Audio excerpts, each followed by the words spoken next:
EWTN. Vivamos la verdad. Vivamos católicos.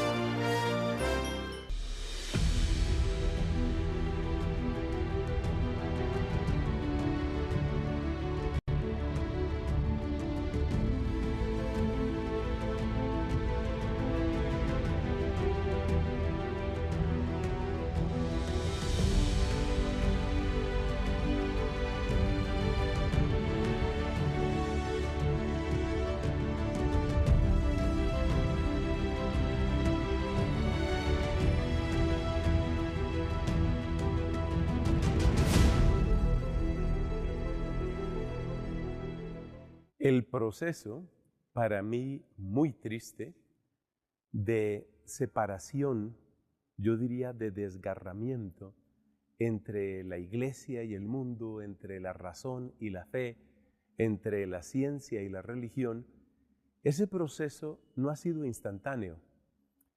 Nos dábamos cuenta hace unos cuantos programas de cómo es algo que se inició básicamente en el siglo XVIII y que tuvo más causas extra científicas y extra filosóficas de lo que suele contarse, porque había situaciones más bien sociales, más bien políticas, que tuvieron una gran repercusión. Eso fue el siglo XVIII, pero el siglo XIX va a traer una serie de fenómenos que en sí mismos son muy interesantes, pero que no por interesantes son menos dolorosos. Podríamos decir que son las aproximaciones racionalistas hacia la religión. Y vamos a dedicar un par de segmentos de nuestra serie a estas aproximaciones racionalistas, porque fueron como el intento de, podríamos decir, explicar la religión sin ser creyentes. Suena como un poco extraño, pero es de hecho lo que sucedió. Hay una obra, por ejemplo, del filósofo prusiano, eso corresponde a la actual Alemania, Immanuel Kant o Immanuel Kant. Hay una obra de él que se llama La religión explicada en los límites de la razón. Ese título, que es todo un programa en el pensamiento de Kant, muestra cuál era el espíritu que se vivía en la Europa central sobre todo, de comienzos del siglo XIX. Es decir, tomamos un fenómeno, vamos a llamarlo un fenómeno social, que se llama la religión, y tratamos de entenderlo, pero de entenderlo únicamente desde el punto de vista de la razón. Repito el título de la obra de Kant: La religión en los límites de la razón. ¿Y qué significa? ¿Cuál es el enfoque kantiano sobre el tema de la religión? Para Kant, la religión cumple fundamentalmente un servicio social. Es decir, la religión ayuda al común de la gente a tener una cierta estatura ética, una cierta estatura moral. ¿Qué quiere decir eso? Que la figura de Dios es útil. Es decir, Kant, como filósofo, considera que es indemostrable la existencia de Dios.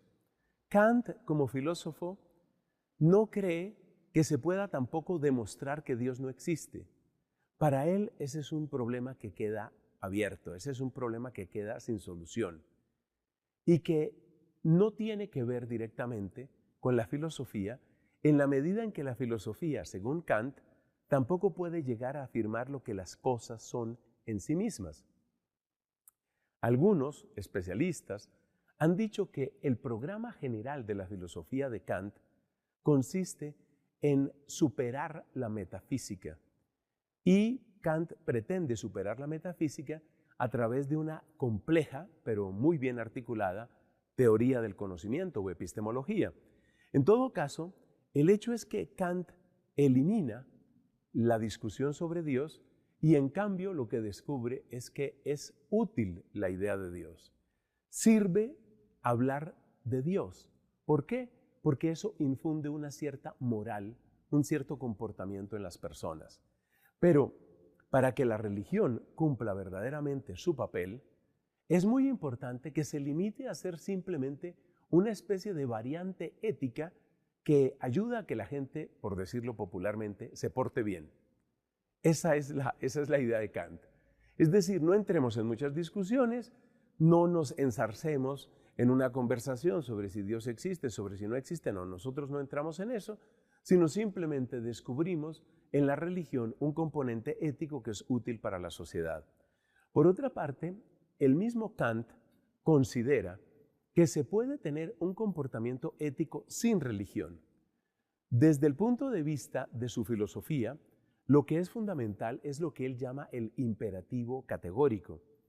Y el imperativo categórico es el uso de la razón para modelar nuestro comportamiento sobre la base de una pregunta básica.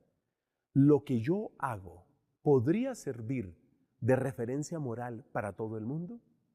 Bien estudiada, esta premisa de Kant básicamente consiste en una aplicación de lo que a veces se ha llamado la regla de oro. Haz a los demás como quieres que hagan contigo, no hagas a los demás lo que no quieres que te hagan a ti. Entonces, lo de Kant es como una elaboración a partir de ese pensamiento, una elaboración que funciona de esta manera. Si lo que tú estás haciendo se puede generalizar, si eso podría ser norma para todas las personas, quiere decir que es correcto. Si lo que tú estás haciendo no se puede generalizar, entonces no es correcto. Pero observa que ese imperativo categórico no requiere de Dios, no requiere de Cristo, no requiere de la Biblia, no requiere de la Iglesia. Entonces, en resumen, ¿qué llevamos hasta aquí con el filósofo Immanuel Kant? Lo que tenemos hasta este momento es que Kant considera, número uno, que el tema de la religión es insoluble desde el punto de vista racional, de discusión. Segundo, que eso no es lo más importante, pero que la religión puede cumplir un cierto papel ético en una parte de la sociedad, o sea, no le vamos a hacer la guerra a la religión tampoco. Y tercero, que lo básico y lo central está en la racionalidad y está en lo que él llama el imperativo categórico.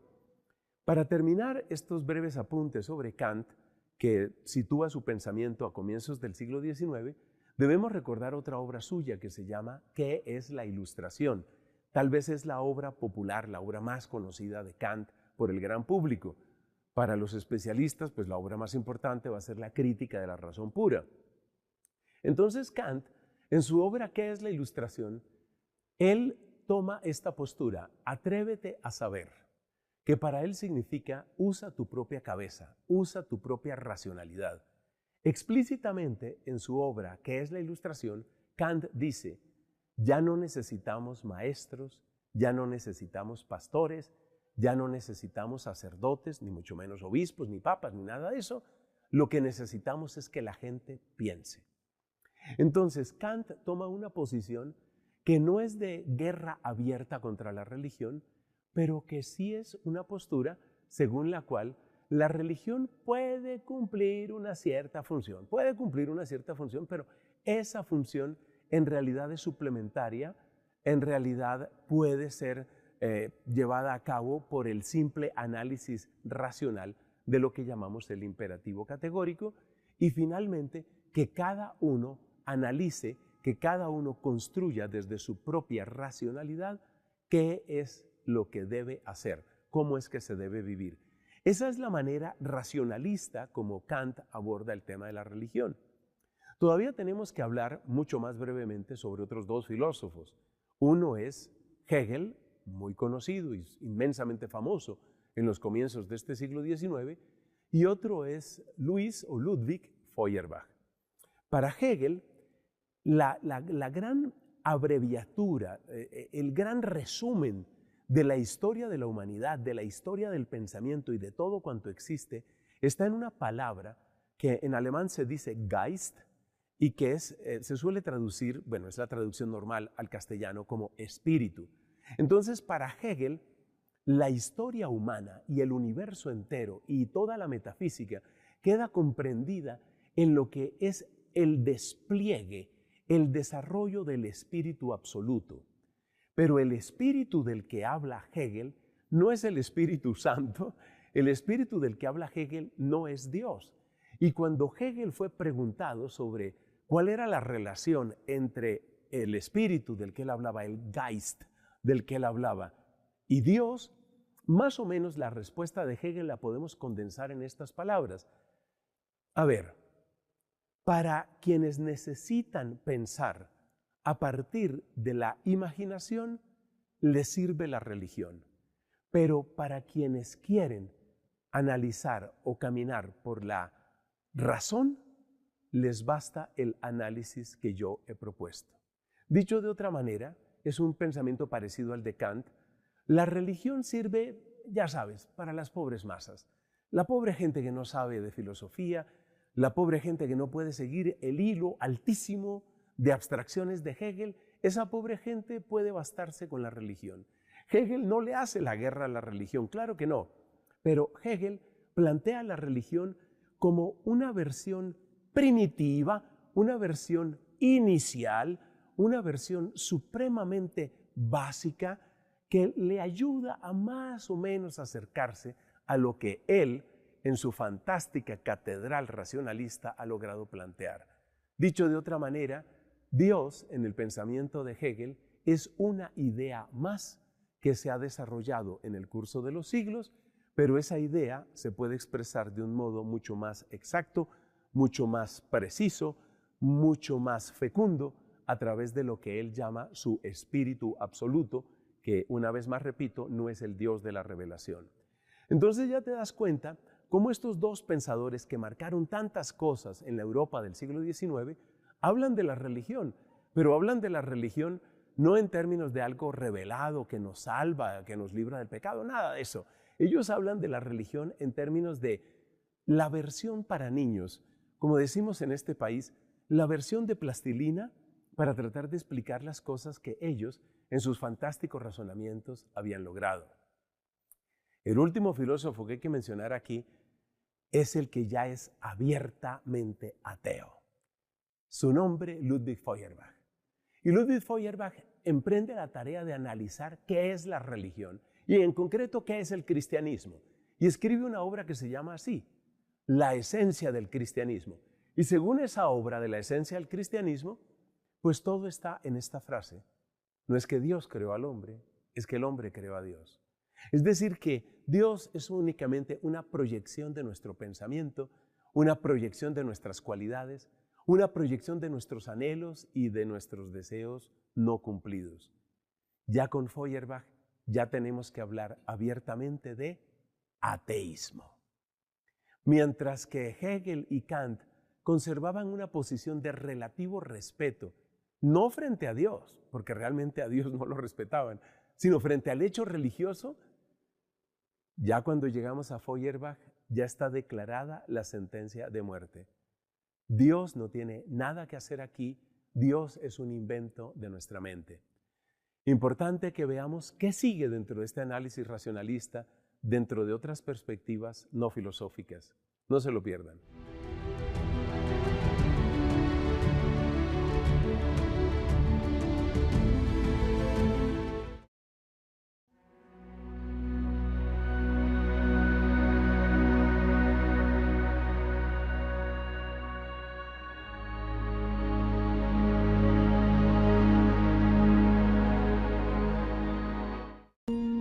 Señor, te pido por las vocaciones de mis hijos, que sea cual sea la que hayas determinado para cada uno de ellos, obtengan la gracia de descubrirla y aceptarla conforme a tu voluntad, y se entreguen dócil y generosamente a Él, cumpliendo fielmente los deberes que la misma les imponga.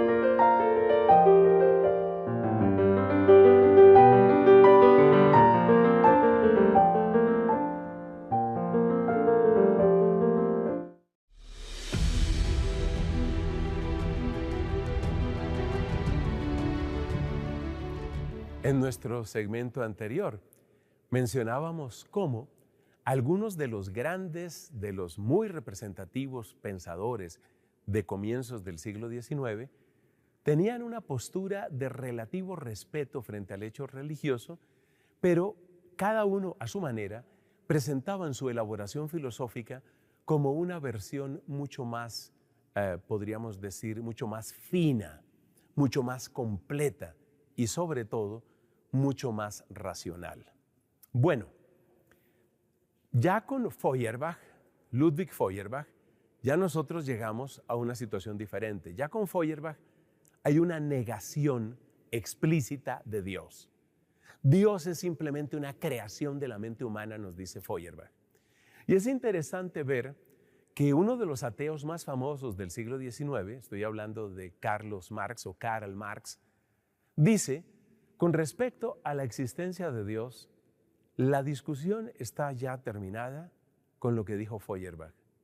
Es decir, décadas antes de que un filósofo ateo, incluso anticristiano como Nietzsche, declarara Dios ha muerto, nosotros lo hemos matado, décadas antes de eso, ya Marx consideraba que la discusión religiosa no tenía más sentido porque ya realmente había concluido todo con el análisis de Ludwig Feuerbach. La obra clave de Feuerbach es La esencia del cristianismo. Pero es importante darnos cuenta que quedaban dos problemas por resolver. Para los escépticos, para los ateos, quedaban dos problemas por resolver. El primer problema ponlo entre comillas, por favor. El primer problema es, ¿qué hacemos con la figura de Jesús? Porque la figura de Jesús es inmensamente atrayente. Porque el que lee los evangelios fácilmente se siente cautivado por Jesucristo. Entonces, ¿qué hacemos con la figura de Jesús? Y el segundo problema nuevamente entre comillas, para resolver es, ¿y qué hacemos con todos los bienes que la religión ha traído a la humanidad? Es decir, ¿cómo reemplazamos los bienes de la religión ahora que se supone que Dios no existe o que Dios ha muerto o que nosotros matamos a Dios?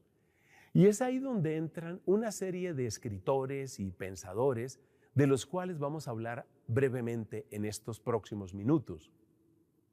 El primero de ellos es un hombre llamado David Strauss, que yo sepa no tiene relación directa con los famosos músicos de ese apellido, los Strauss. Bueno, este David Strauss escribe un libro que se llama Una vida de Jesús. Vida de Jesús, originalmente en alemán. ¿Y la vida de Jesús qué es? A ver, si tú te encontraras de repente en una biblioteca un libro que se llamara Vida de Jesús, seguramente tú esperarías algo bastante piadoso, algo que te va a mover a crecer en la fe. No, la obra de Strauss, La vida de Jesús, no es exactamente eso. Dicho de otra manera, es exactamente lo contrario. Porque la vida de Jesús de Strauss lo que quiere es explicarte a Cristo. Es decir, si tú estás muy fascinado, si tú estás así muy emocionada con Cristo, Strauss te dice, te voy a explicar a Cristo. Es decir, te voy a explicar por qué Cristo es tan atrayente, por qué Cristo es tan atractivo.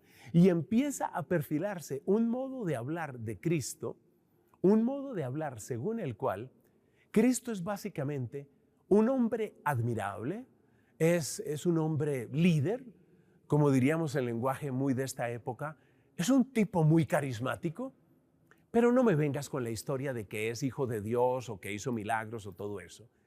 Con David Strauss empieza todo un programa que es el programa de desprender a Cristo de las Escrituras, es decir, presentar una imagen de Cristo y del cristianismo simplemente como un modelo de bondad puramente humana, es decir, un buen tipo. Con David Strauss, mediados del siglo XIX y su obra Vida de Jesús, empieza esa tendencia que luego, según entiendo, la han bautizado recientemente en España como el buenismo. El buenismo es la tendencia a reducir la religión a una especie de seamos buenas personas. Es decir, si nosotros nos volvemos solidarios, amables, o como decía aquella chica que les conté, estudiante de astrofísica, de doctorado de astrofísica, a la que yo sigo en redes sociales, y que como estudiante de astrofísica dice cosas supremamente interesantes. Pero acuérdate de qué manera mira ella la convivencia social. seamos seres humanos decentes. Entonces, con Strauss empieza esa tendencia a sacar de la religión, a extraer, a succionar de la religión algunos elementos éticos, algunos elementos de interacción humana, y esos elementos de interacción humana, como por ejemplo la filantropía, la solidaridad, la bonomía, la decencia, la cortesía, ese tipo de elementos se intentan presentar como si fueran el resumen de la propuesta de Cristo. Como quien dice, te voy a presentar a Jesucristo, pero el Cristo que me presenta Strauss y el Cristo que van a presentar otras vidas de Jesús y el Cristo que termina presentando eso que llamamos buenismo, ese Cristo en el fondo es un cúmulo de virtudes sociales que son aceptables y que no molestan, que no hacen colisión con el racionalismo. Entonces, es el Jesús simplemente buena persona. Es el Jesús que ayuda a los necesitados, es el Jesús que se porta bien con todos, es el Jesús que es cariñoso, es tierno, es buen amigo. Pero en el momento en el que tú digas que fue concebido virginalmente, en el momento en el que tú digas que hizo milagros, en el momento en el que tú digas que llamó a conversión de los pecados, en el momento en el que tú digas que está presente en la Eucaristía, o en el momento en el que tú digas que va a ser juez de vivos y muertos, en ese momento se acaba la simpatía con Cristo. Es decir, es en el fondo, con Strauss empieza todo un movimiento de crear, óyeme lo que estoy diciendo, crear una figura de Cristo que resulte aceptable después de todos los logros de la ciencia y después de la primacía racionalista a que Europa estaba acostumbrada por Kant, por Hegel y por muchos otros pensadores. Entonces, ¿qué hacemos con la figura de Cristo? Y ahí respondemos la primera pregunta que tienen los ateos de aquel tiempo. ¿Qué hacemos con la figura de Cristo? La vamos a remodelar. Este va a ser el Jesus Christ 2.0. Este es el Jesucristo 2.0. Este es el nuevo Cristo que te voy a presentar y este nuevo Cristo es capaz de ser admisible, pues para las personas que creen en la ciencia, para las personas que tienen la postura cientificista, para esas personas ya te tengo un Jesucristo que no rechina, un Jesucristo que no te va a estar pidiendo cosas así tan absurdas como eso de que lo que Dios ha unido no lo separe el hombre, que tienes que amar a tus enemigos, que tienes que cargar tu cruz. No, todo eso lo tachamos. Y finalmente creamos un Cristo que es el Cristo buena onda, ¿sí? ¿Sí me explico? Estoy tratando de decirlo de distintas maneras. Es el Cristo buena onda, es el Cristo que te cae bien. Pero falta otro tema. ¿Y qué hacemos con todos los bienes sociales que hacía la religión?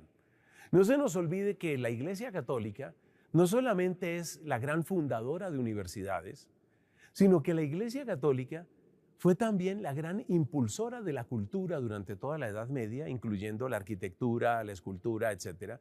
Y no se nos olvide que la Iglesia Católica fue también la gran impulsora de los servicios sociales a los más necesitados.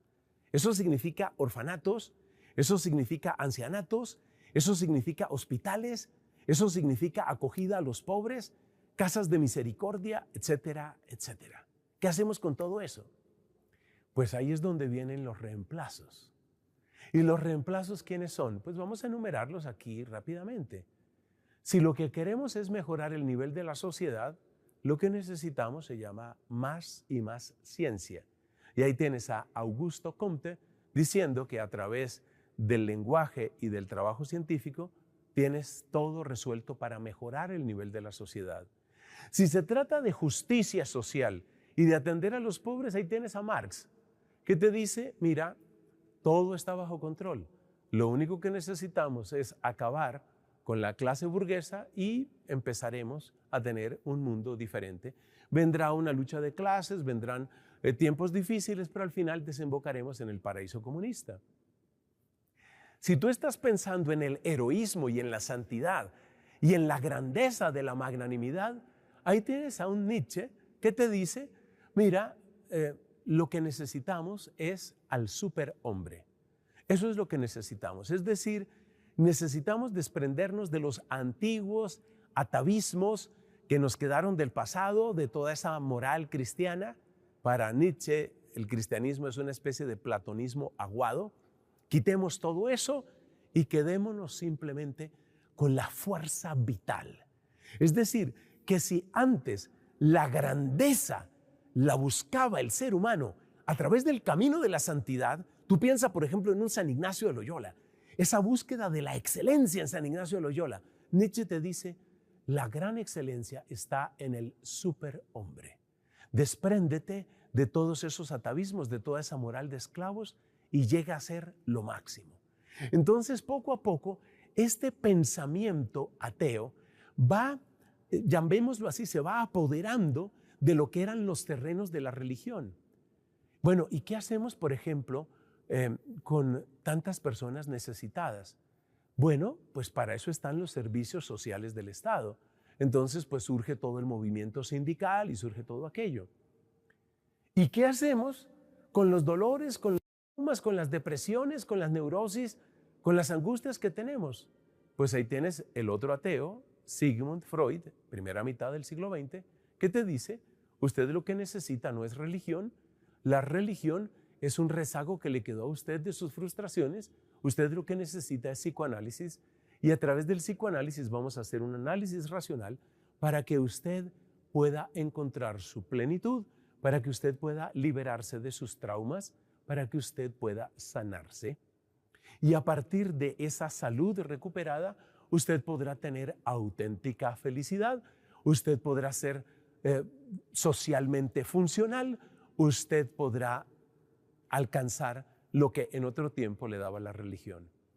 Entonces, fíjate cómo en el trayecto de unos 120, 150 años, prácticamente todo lo que la religión podía ofrecer fue atrapado, secuestrado, se fue cayendo en las manos de todo este pensamiento básicamente ateo que termina diciendo todo lo que ofrecía la religión lo podemos ofrecer nosotros a través de los servicios del Estado, a través del psicoanálisis, a través del superhombre de Nietzsche, a través de, ya te podemos explicar a Cristo y ya podemos lograr lo que la religión conseguía, es decir, ya no necesitamos más de Dios. Ese pensamiento, y esta va a ser la parte más triste, penetró también en la Iglesia Católica a través de una cosa que se llama la herejía modernista. No te pierdas que para allá vamos.